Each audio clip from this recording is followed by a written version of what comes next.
Geek Therapy Radio.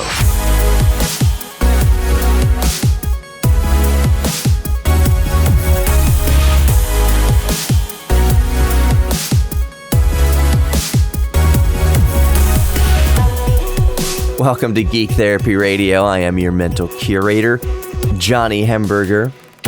And in a rare move, I am recording in the morning. You might be able to hear a different timbre to my voice. In lieu of keeping Geek Therapy Radio evergreen, I'll just let you know that I am recording the day after Black Friday 2019. I am not the type of person who participates in the mass hysteria of Black Friday. No, I didn't go to Walmart and throw bows over a $100 flat screen TV. But we did go to the store yesterday. We went to Home Depot and to Lots to get some, Christmas decoration stuff to decorate our house for the first time since we just moved into the house. And it is very, very festive up in her. All right, that was really silly. So yeah, I'm recording at home, which means my room is filled with two kitties getting into all sorts of mischief. Sassy right now is sitting on my arcade machine that I constantly have to dust off because she jumps up there and gets her fur all over the joysticks and my Sanwa buttons. Little nerd arcade street cred for you. Sanwa buttons. The glass panel that covers the screen is of course covered in cat fur now that I have to dust it off. Jack is behind me chewing on wires. And of course, now that I start talking, he wants out of the room, so he's going to paw at the door. And I'm going to press pause real quick. We're going to talk about the Raspberry Pi in this segment, I promise. Let me let Jack out. All right, just let him out. And I promise you, since he's a stupid cat, he's just going to paw at the door in the next few minutes and want right back in. Okay, so the Raspberry Pi. I've been tinkering with that for the past 24 hours or so, and it just kind of gave me this idea that since I don't like to do best ofs, even on holidays, I'll talk about the Raspberry Pi because I think it's a good possibility that at least some listening right now will receive a Raspberry Pi. Maybe you've asked for a Raspberry Pi computer for Christmas or for Hanukkah or for whatever you celebrate. So let's discuss a little bit about it to help you kind of get up to speed for when you get it and kind of get things set up a little bit. Now, this is going to be kind of a very, very simple overview, kind of, I don't want to call it an in-depth tutorial, but it's something that's going to help get you started, at least kind of get you pointed in the right direction. And Jack is pawing at the door. Hold on one second. And Jack is back in the room. Okay, so there's a few flavors of Raspberry Pi single board computer. The one that I've been tinkering with the most over the past 24 hours is the Raspberry Pi Zero W. To be specific, there's a couple different Raspberry Pi Zeros, but the one I have is the Raspberry Pi Zero W. I'll say if you want a Raspberry Pi Zero, get the W. Get something with W in the last letters of the name, because that means it has built-in wireless communications. So built-in Wi-Fi, most importantly, and built-in Bluetooth. You can pick up a Raspberry Pi Zero W or any Raspberry Pi Zero. This is not a plug or an endorsement for the retailer. Micro Center sells them for $5 a piece. I have a couple of Raspberry Pis because they are so cheap that every once in a while when I go into Micro Center, I just toss another Raspberry Pi in the cart because there's always a project for them. There's always a use for them. So this Raspberry Pi Zero W variant that I'm using right now, I have an SD card in it that has a program called why am I blanking out on it? Retropie. What Retropie allows you to do is basically play a lot of old video games and run old computers. So my main project with this was to install Retropie and then install, they're called the cores, and it's pretty easy to do. I'll get into that in a minute. Install the cores for the Commodore 64, the Macintosh line of computers from the 80s and 90s. So right now I'm running Macintosh Plus. Also the Atari ST. You can run the ZX Spectrum or ZX Spectrum, however you want to pronounce it. The Commodore Amiga. I have DOSBox running on there, so I'm running Windows 3.1, and I can load up other DOS programs. I will say a caveat right now is that the Raspberry Pi Zero of any flavor, Raspberry Pi Zero is a single core processor. I think it's about 900 megahertz. So single core. It's not dual threaded. It's just one single core of an ARM processor. So you need to manage your expectations on what this $5 computer can do. So what this $5 computer can do comfortably in terms of the emulation world is it can run your NES emulator, Nintendo Entertainment System from the early 80s. It can run most Super Nintendo games. It can run Sega Genesis games. So you can run video games from the 16-bit era. Some games do not run smoothly. So games like Star Fox that use the Super FX chip will not run smoothly. So basically, if you keep your expectations for the Raspberry Pi Zero to running computers and video games from the 8 to 16-bit era, you're going to be just fine. So how do you download Retropie? How do you get Retropie onto your Raspberry Pi? And this goes for any variant of the Raspberry Pi. So the Raspberry Pi Zero, the first Raspberry Pi 1, Raspberry Pi 2, Raspberry Pi 3, 3 Plus, and the Raspberry Pi 4. Although I will say that Retropie currently, as of recording, does not work with the Raspberry Pi 4. The Raspberry Pi 4 is by far the most powerful Raspberry Pi. It starts at $35 all the way up to $55. But what I'm about to tell you on how to get programs and operating systems onto your Raspberry Pi is the same for all three. You're going to download an image and burn or etch that image onto a micro SD card. You can get a micro SD card. I'm going to tell you where to go and how to get these images in the next segment. But the micro SD card can be any SD card, any micro SD card. So I think up to 256 gigabytes. I usually use the little throwaway 16 gigabyte SD cards, 64 gigabyte maybe. You don't need a whole ton of space. That's the beauty of all this, is you don't need a big capacity SD card. You've probably got SD cards laying around. But what you're going to do is gather up an SD card, maybe one or two, whatever you want, because you load operating systems onto each SD card. And when you want to swap operating systems, let's say you want to go from Linux to Retropie, you just take out the Linux SD card and put in the Retropie SD card. We're going to get into how to do that in the next segment. Don't go anywhere. This is Geek Therapy Radio. I'm your mental curator. We'll be right back.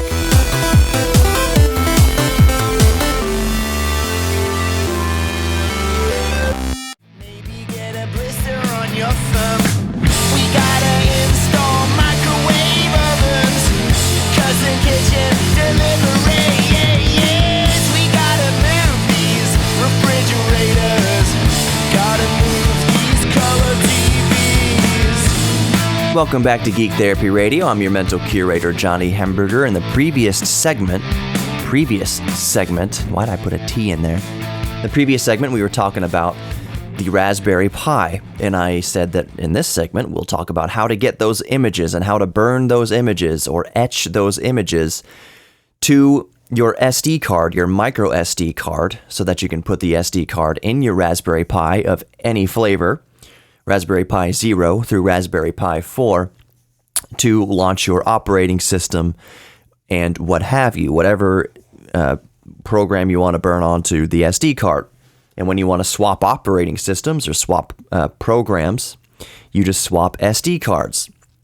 Now, the example I'm going to use first is the main operating system that most people are going to use is a variation of Linux. It's a light version of Linux, and it's called Raspbian. It's a play on words because of raspberry, Raspbian. And it's very, very simple. I think a lot of people are intimidated by the Raspberry Pi because they think that you have to know all sorts of coding. You have to be some sort of hacker to use it.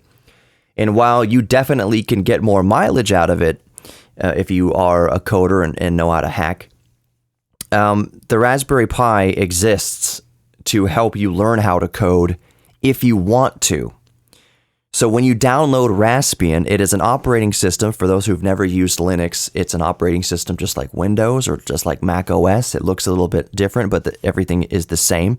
It's still a GUI, a GUI, a mouse, user interface. You just point and click, and you can open programs just like anything else. As a matter of fact, Raspbian comes with a lot of programs pre-installed, so there's an entire Office suite. So you have Microsoft Word equivalent, Microsoft Excel equivalent. I think it's LibreOffice. They're very good programs. I mean, if you can use Microsoft Word, if you're familiar with Microsoft Office at all, you'll fit right in. You will know exactly what you're doing with LibreOffice. So that is only one program that comes pre-installed on Raspbian. There's also, at least half a dozen coding programs, Python and C++ or whatever is in there. There's a few different coding programs, and it's to help you learn how to code if you want to learn how to code, but you don't have to. That's the beauty of Raspberry Pi, is you can do anything you want with it. You don't have to use it to even learn how to code if you don't want to. Raspbian has Minecraft built right into it. If you just want a cheap $5 Minecraft player, Raspberry Pi Zero miraculously runs Minecraft very, very well. So anyways, that's just the operating system. And where you go to download it is raspberrypi.org, and go to the download section and you download the image of the operating system. So now you have the image of the operating system, and this will be the same procedure for Retropie or any sort of operating system you download, but right now we're talking about Raspbian. You just download the Raspbian image, and then you download a program to quote-unquote burn it onto the SD card reader. A lot of people like to use the term etching, etch it onto the SD card reader, so like an Etch-a-Sketch or etching into a stone or something like that. The etcher that I like to use is called Balena etcher, Balena etcher. Really, if you just go to Google and you type in Raspberry image burner or Raspberry etcher or whatever, something like that, you'll come up with a bunch of different programs, but one of the most popular by far is the Balena etcher, and it's super simple. So you've downloaded your operating system image, in this case Raspbian. Now you have your image burner or image etcher, in this case Balena etcher. Just open that up. You select what file, the source file, which is the image file of the operating system, and then you select the destination. And the destination, of course, is the micro SD card that you have inserted into your regular PC some sort of way. So your laptop or your MacBook or what have you, your Apple, it doesn't matter, your Linux system doesn't matter, your main computer that has an SD card reader or USB to SD card reader, doesn't matter how you get the SD card into the computer, just get it in the computer and you select it as the destination. So the source file you select is the operating system image you just downloaded, Raspbian. The destination is the SD card you just inserted. So if you have a 16 gigabyte SD card, you just look for this 16 gigabyte drive letter, whatever it is, G or F or J or whatever it's labeled, just as long as the SD card. And it couldn't be simpler. You just hit the button that says etch or go or start burning or whatever. It's really a one-click procedure.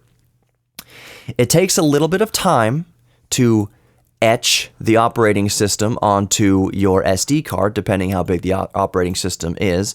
Usually the operating systems for Raspberry Pi are not very big. They're not much over a gigabyte, and that's for the even biggest. If you download Raspbian with all the built-in software, it's not much more than a gigabyte. Operating systems can be all the way down to a few hundred megabytes. They're not very big.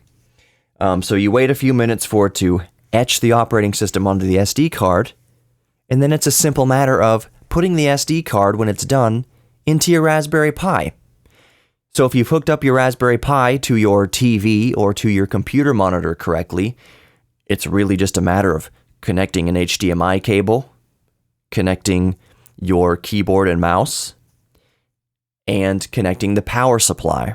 It's just a micro USB, or in the case of Raspberry Pi 4, a USB-C connection. So video connection, peripheral connection, so mouse and keyboard, and the power. That's it. Before you plug in the power, make sure you put in the SD card. That is, don't plug in the SD card when the Raspberry Pi is already powered up. So we have all the connections except for the power. The SD card's plugged in. Then you plug in the power, and the Raspberry Pi will boot up. Depending what Raspberry Pi you have, will determine how long it takes to boot up. But even on the Raspberry Pi Zero, doesn't take a very long time.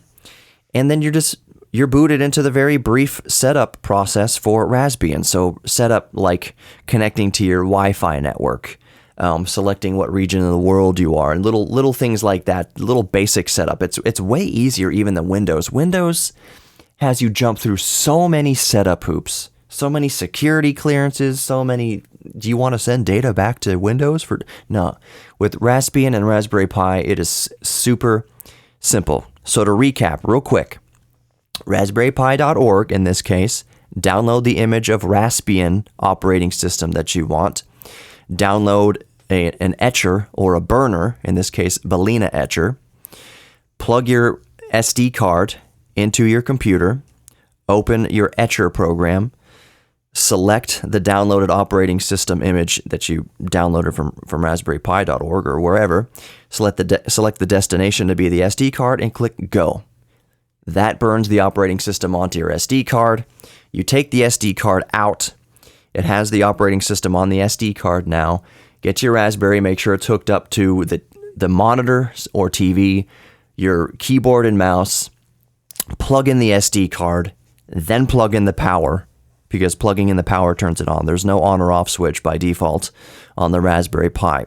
So get everything connected, get the SD card inserted, and then plug in the power, and you're off to the races.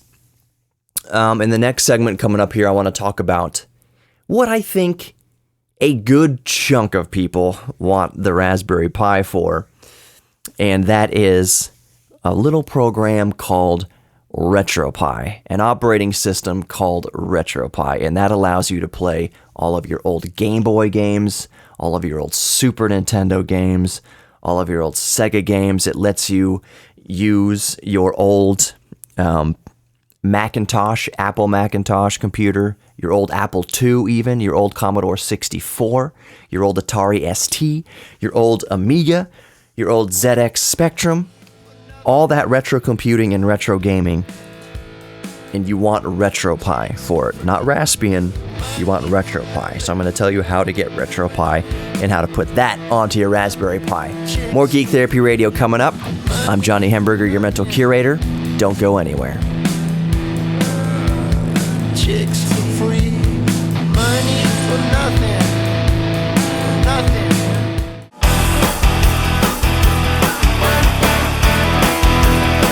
Welcome back to Geek Therapy Radio. I'm your mental curator, Johnny Hemberger. In this episode of Geek Therapy Radio, we've been talking about the Raspberry Pi and how to get your Raspberry Pi computer set up.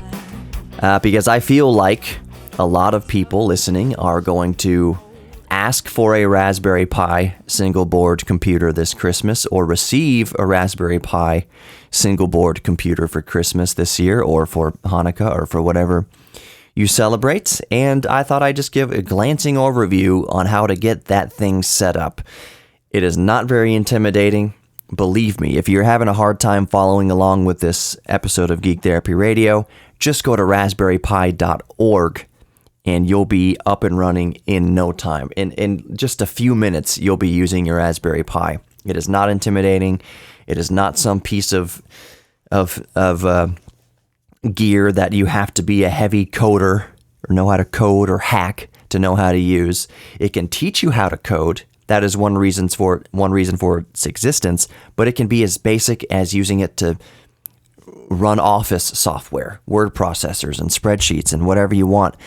In this case, in this segment, what I'm going to be talking about is my favorite use for the Raspberry Pi, and I'm looking at 3 of my Raspberry Pis right now. I'm looking at my Raspberry Pi 3, my Raspberry Pi 4, and my Raspberry Pi Zero W, which is what I've been using this weekend. But one of my favorite uses for it is installing a program an operating system, more specifically called Retropie. So we're going to get into that. Retropie is how you play all of your old Nintendo games, your old Super Nintendo games, all of your old retro video games, as well as run your old retro computers, 8 and 16-bit computers. So your Commodore 64, your Atari ST, your Amiga, your old Apple II, your old Macintosh.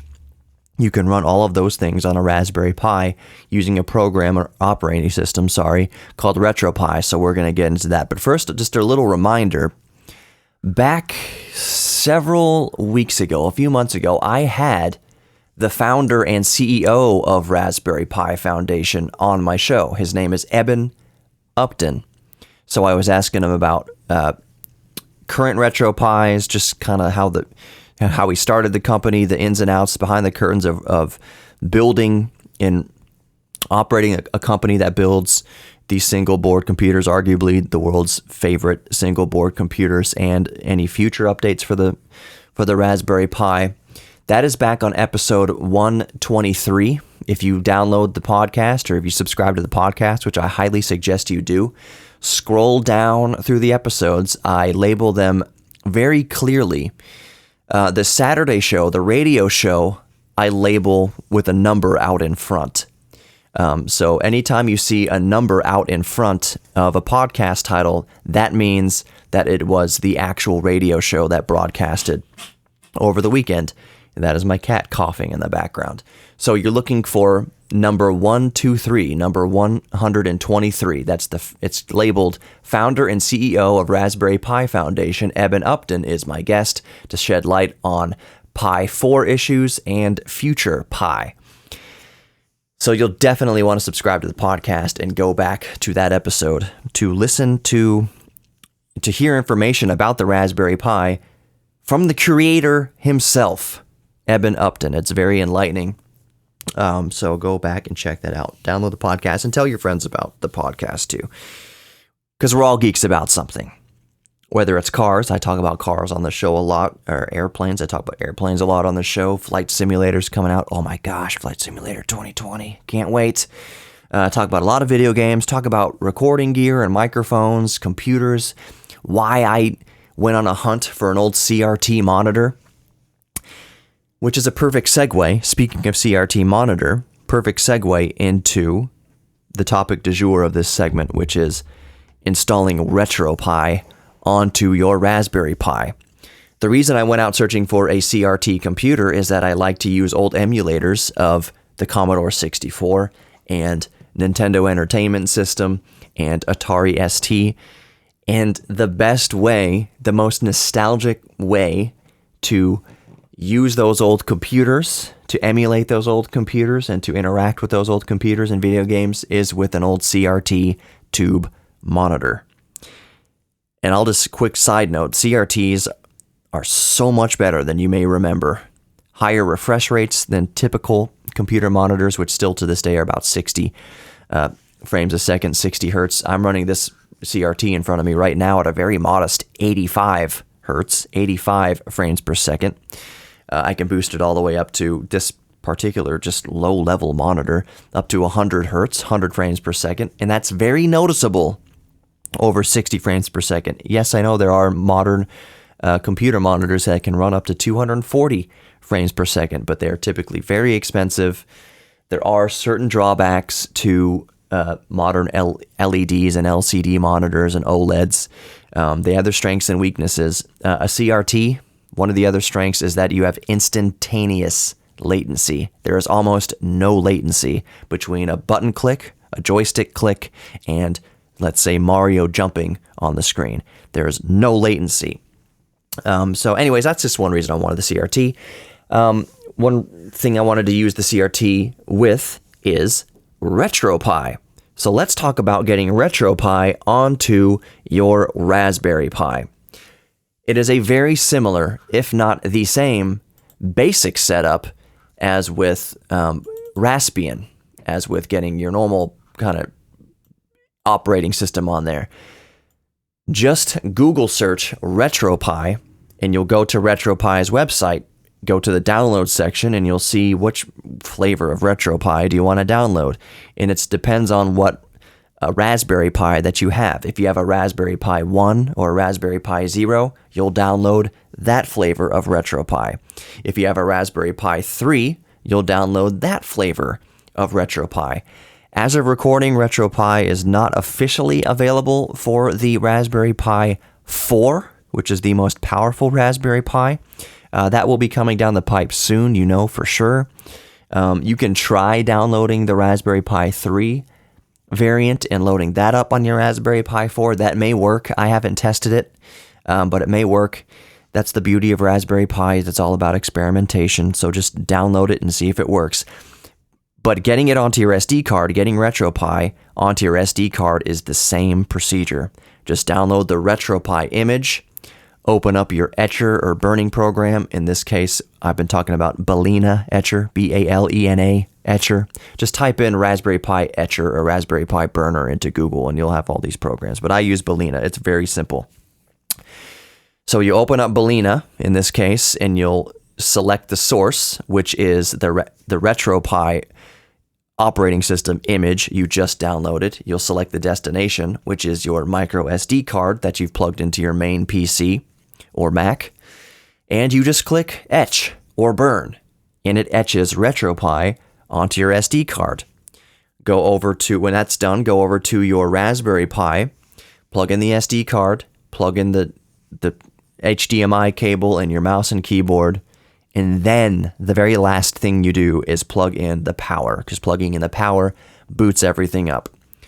So you'll boot into Retropie and you'll see that I don't have any games on here. I don't have any ROMs. I don't have any computers. I don't have anything on this yet other than just the main menu that says Retropie, basically.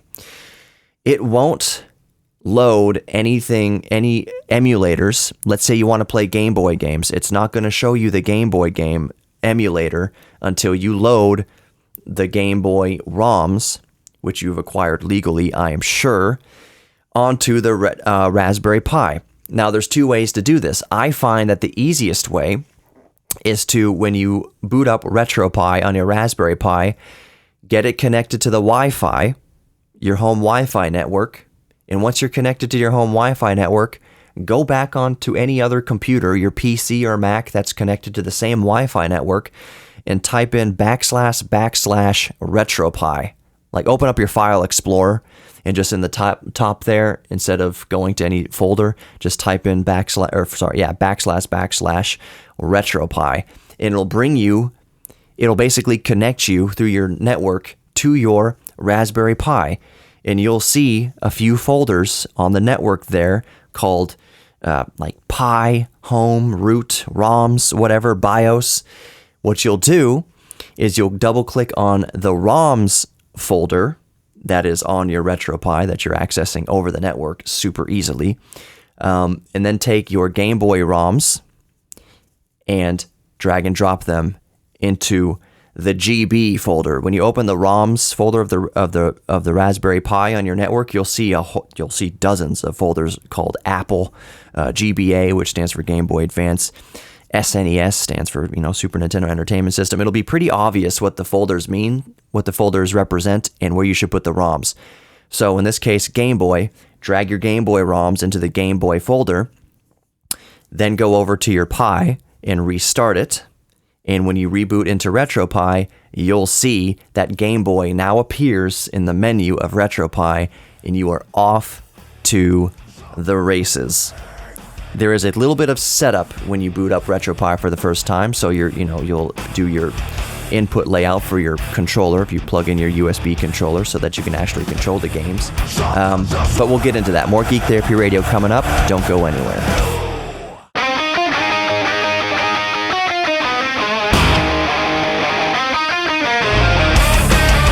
Welcome back to Geek Therapy Radio. I'm your mental curator, Johnny Hemberger, and we've been talking about the Raspberry Pi single board computers. To rejoin the show, just to bring you up to speed, we've been talking about the fact that I think a lot of people, especially us geeks, will receive or ask for a Raspberry Pi computer for Christmas. They range in price from $5 all the way up to the most expensive is $55. The most expensive Raspberry Pi single board computer is the Raspberry Pi 4 4GB model. That's $55. The cheapest Raspberry Pi computer is the Raspberry Pi Zero of any flavor. Raspberry Pi Zero W is the one that I recommend. If you want a Raspberry Pi Zero, get the W, because the W stands for wireless. That means it has a built-in Bluetooth and Wi-Fi antenna for you to hook up to your home network easily over Wi-Fi. The Raspberry Pi Zero is single core. It is one processing core, so you need to manage your expectations with that as needed. So the Raspberry Pi Zero, which is one I've been using over the weekend, like I mentioned earlier in the show, manage your expectations to 8 and 16-bit era games and computers. So it'll run your Commodore 64, which is an 8-bit computer, perfectly. It'll run Game Boy games perfectly. It'll run NES games perfectly. It'll run your old Macintosh emulator almost perfectly. It'll run your Atari ST emulator almost perfectly. Very, very, very usable. I have Windows 3.1 on my Raspberry Pi Zero W, and through an emulator called DOSBox, and it runs like Windows 3.1 ran back in the early 90s. It runs just about as quick as I remember my old 386 Packard Bell computer running. So it's very, it's authentic in that regard. It's not blazing fast, but it's charming. I will say it's charming. Running Atari ST, running old Macintosh computers on the Raspberry Pi Zero is very charming in that way. You have to wait for things to load. The load speeds are very similar.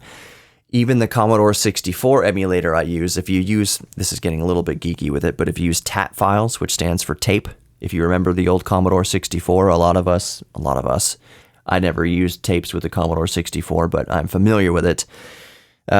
You had programs on cassette tapes called data sets, like cassette, but data set, and you basically put in the tape into your tape player, your tape drive, Commodore tape drive, whatever you want to call it. You basically set your Commodore 64 to listen for data coming off the tape, and then you press play on the tape, and your Commodore 64 will put all that data into its memory. So when you use TAT files, aka tape files, with your Commodore 64 emulator, it loads up similarly. You'll hear that horrific data audio. It sounds like an old modem, kind of. The screen, depends on the software in the game, will flash different colors as the data is being received. I will say that it appears to be using the fast loader. I forget what you call it. It was a cartridge that you could put into your Commodore 64 to load. I think it was just for floppy drives, actually. But it loads pretty quick. It loads as fast as possible. It does not take 15 minutes to load Commodore 64 games and programs like it did back in the early 80s. It's a little bit faster than that, but it is not the instant gratification like we have with modern computers when you have a Steam library saved to a solid-state drive and you want to load up Just Cause 4, and it's just there you are playing within a matter of moments. It's very authentic. So I'm talking about running it on the Raspberry Pi Zero. Commodore 64 and running those old computers on a Raspberry Pi Zero is charming and authentic in the way that load times are similar to what we remember in the early 80s, early 90s, in that era. So let me just go through, since I'm recording right now. I have my Raspberry Pi Zero set up, as I've mentioned. That is what I've been tinkering with the past day or two whenever I got the chance over this holiday break. I've got the Raspberry Pi Zero. So here are the emulators I have on my Raspberry Pi Zero. And real quick to recap, when you put Retropie onto your Raspberry Pi, when you first boot up, you're not going to see any of these emulators available. You have to put the ROM files into the appropriate folder on your Raspberry Pi, which we discussed in the last segment. If you want to hear that discussion, make sure, and you're just joining the radio broadcast, make sure you download the podcast. Subscribe to the Geek Therapy Radio podcast in your favorite podcast player.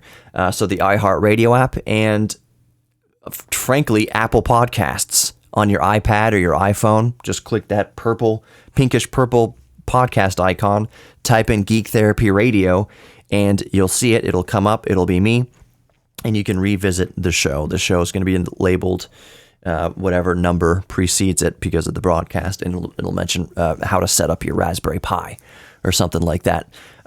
So yeah, your emulators aren't going to show up until you put ROMs in the appropriate folder. It's really easy to do, like I mentioned in the previous segment. So here are the emulators that I have on my Raspberry Pi Zero right now.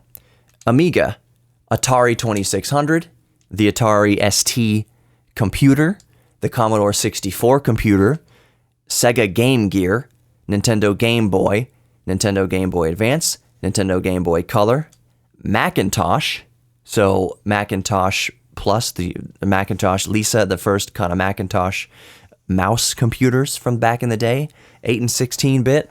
I have the Sega Mega Drive, otherwise known as Sega Genesis. There are 76 games in there. The Nintendo Entertainment System, NES, with, I won't say how many games, but it is, I'll just say several in there. MS-DOS emulator, so I have DOSBox, and that's how I run Windows 3.1, is through that MS-DOS emulator. I also have the Super Nintendo, and that's it. The other thing I have is, it's called Kodi. If you're unfamiliar with Kodi, it's like a media server, so you can play movies off Kodi, you can look at pictures off Kodi, do all sorts of things with Kodi. Those are the emulators and programs that I have in Retropie right now, and I'm just having a blast with it. I will say, in managing expectations, since this is on, if you'll remember, I'm running all this currently off of my Raspberry Pi Zero, which has a single core and a single processing thread. The expectations are managed. That's why I'm keeping things to 16-bit and 8-bit era. The Game Boy Advance, the more keen of you will be aware that technically it's kind of a 32-bit system. But games do run rather well. Game Boy Advance games do run rather well, despite it being a 32-bit system for all intents and purposes. The sound can get kind of wonky sometimes. It might chug through some transitions in the game, but otherwise it is extremely playable. I'm playing Zelda in the Minish Cap on it, and it is more than playable. The other cool thing that just popped into my mind, especially with Game Boy, and Game Boy, this same can be said for any video game system emulator. You can use something called shaders, and what shaders do is it emulates the output video of the system. So you can emulate a CRT monitor. It'll kind of be bowed and curved and have that kind of phosphorus and glow for more authenticity. Let's say you're playing on your LCD TV screen and you want to emulate what an old CRT looked like. You can do that by using a shader. That's slightly more advanced. It's not too advanced. It's something you'll figure out pretty quick once you get Retropie up and running. But it's very, very cool to play an old Game Boy game and put it through a shader that makes it look like the old puke green original Game Boy DMG-1 from 1989. It's really cool what you can do with the Raspberry Pi and Retropie, and I hope you found this episode of Geek Therapy Radio at least fascinating. I do not think that you could catch everything that I mentioned in there, so just go to raspberrypi.org and that'll get you started. It covers everything I said. It's very, very simple to use. Happy travels with your Raspberry Pi. Quickly on the way out, make sure to visit my friends at Best Automotive in Kingwood on North Park. They're taking care of my cars, both classic and modern. They'll take care of yours too. Aaron Best is awesome. With that, we're all geeks about something. Embrace your inner geek. Remember that you're worthy of love, and I'll see you next week.